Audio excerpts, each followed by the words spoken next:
Next principle in the art of war is called calculations. Now, in math class, we make calculations, but this is going to be about more than that. So, at the end of chapter 1, Sun Tzu talks about the ability to predict which army will win a battle. And the victorious general always, without exception, makes many calculations beforehand. And when we say beforehand, we ever mean fighting or stepping foot on the battlefield. Now, for math class, when we say calculations, we immediately jump to formulas and algorithms, but this video is about more than that. So when you step onto the math class battlefield, you need to think about all the things that you could do that would hurt your progress and help it. The first is sleep.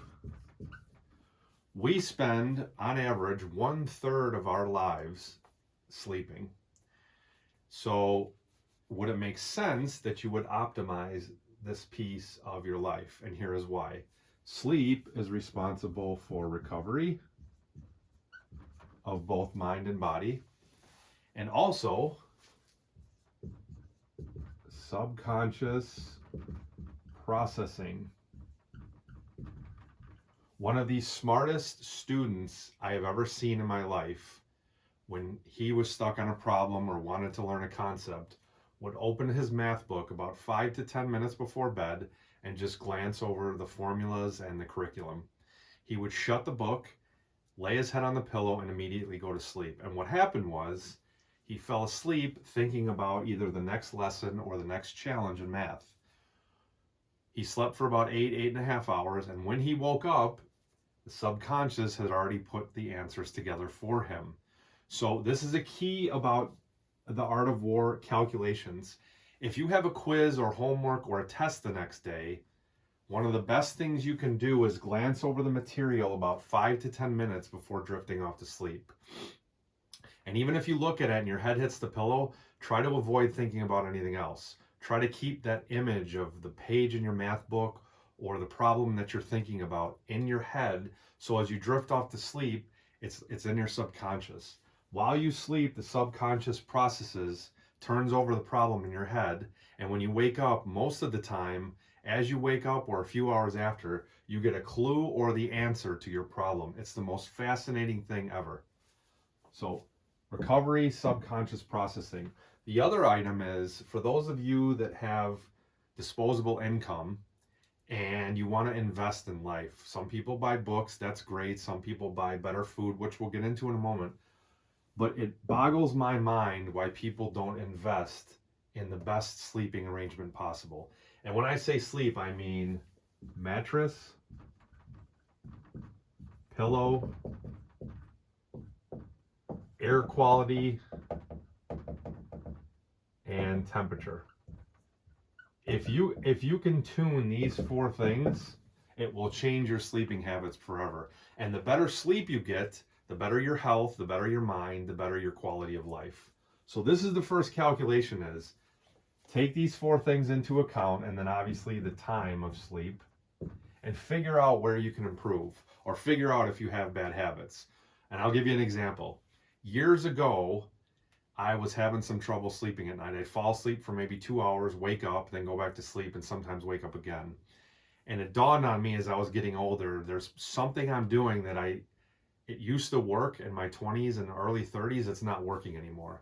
And so what I started to do is I kept everything else constant in my life, but started to take away one thing, which is called A/B testing. And it turns out, once I took away a beer or a wine or a cocktail, if I stopped drinking anything after 8 p.m., I was able to sleep more. But it still wasn't perfect sleep. And it wasn't until I took away the one cocktail that I had 0 problems at all. That and then caffeine. Once I took those 2 or dropped them down to a very minimal level, 0 sleep problems. Everything else in my life stayed the same.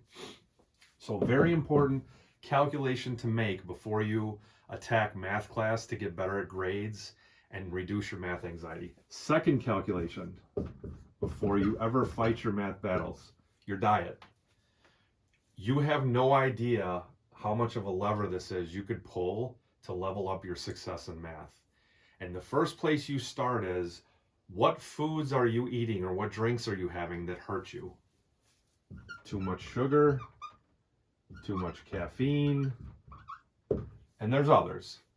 But then the second lever you can pull is, what supplements or what foods am I not eating that I should eat that enhance brain power? So EFAs, there is brain supplements,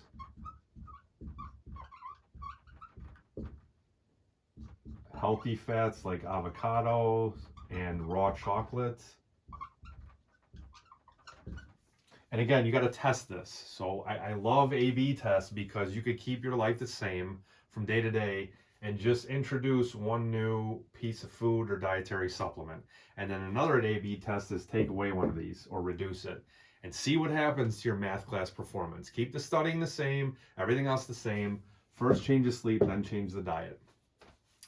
That is our second calculation beforehand. Now, Sun Tzu said again, I can predict who's going to win and who's going to lose, because the winner always makes a lot of calculations beforehand in preparation, and the loser makes few to none. So here's the third calculation we can make before we attack the math class battlefield, and that is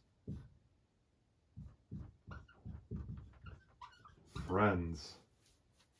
And I should say colleagues. When you get a chance, I want you to get a piece of paper and write down all the people that you hang out with. And it could be even somebody that maybe you only see once a week. You walk into school and maybe on Fridays the janitor's there and maybe you talk to that person for 2 minutes. Write that down. So write down all these people that you see over a 1 week period. And then what I want you to do is assign a score. Does this person give you joy, or do they give you wisdom, or do they just make you feel good to talk to? They get a +1. People you interact with that you neither like nor don't like, it's just kind of neutral. I mean, maybe like you check in a hotel and the person was nice to you, but there wasn't really a memorable experience. They get a 0. And then the people that give you friction or a hard time, meaning just being around them, you automatically, your stress levels go up, your anxiety goes up. You might not even know why, but something negative is happening. Those people get a -1. Now, when you tally up all the scores of the people, first you put them on paper, give them a score. Now what I want you to do is, how many of these people that you interact with giving you negative scores can you either cut out of your life or reduce exposure?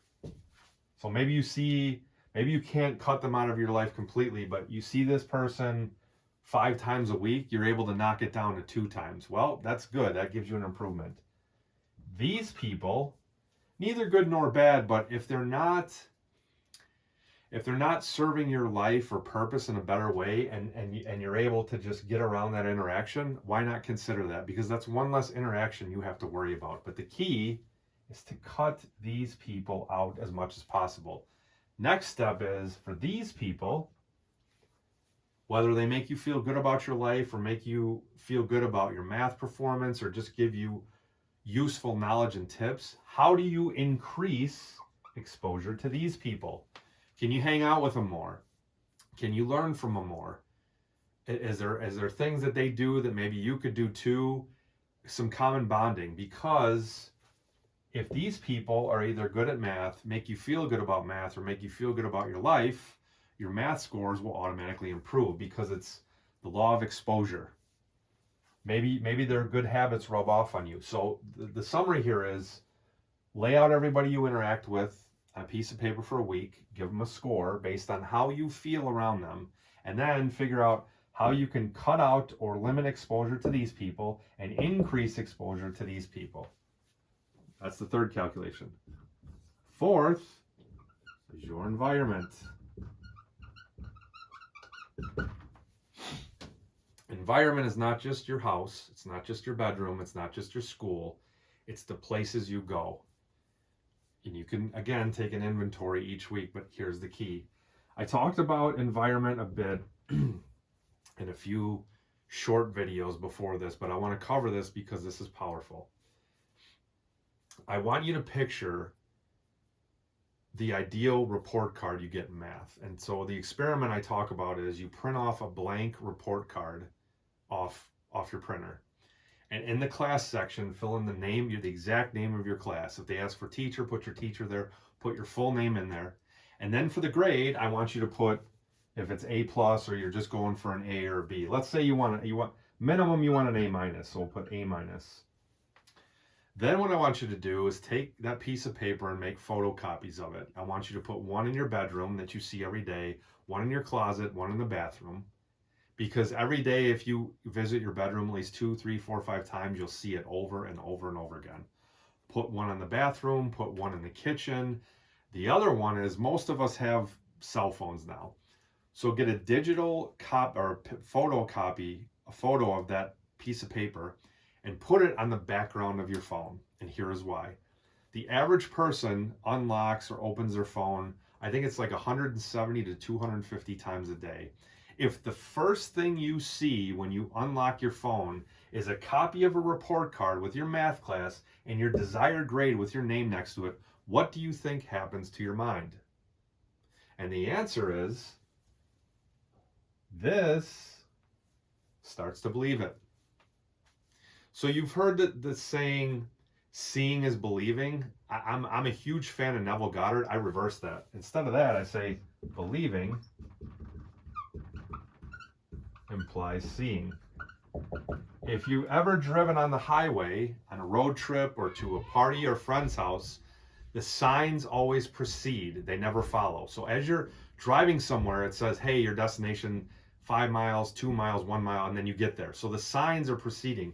If you set up the signs on your phone of the photo of the report card grades, eventually your mind starts to believe it. And so with that, I will close out this video. Thank you.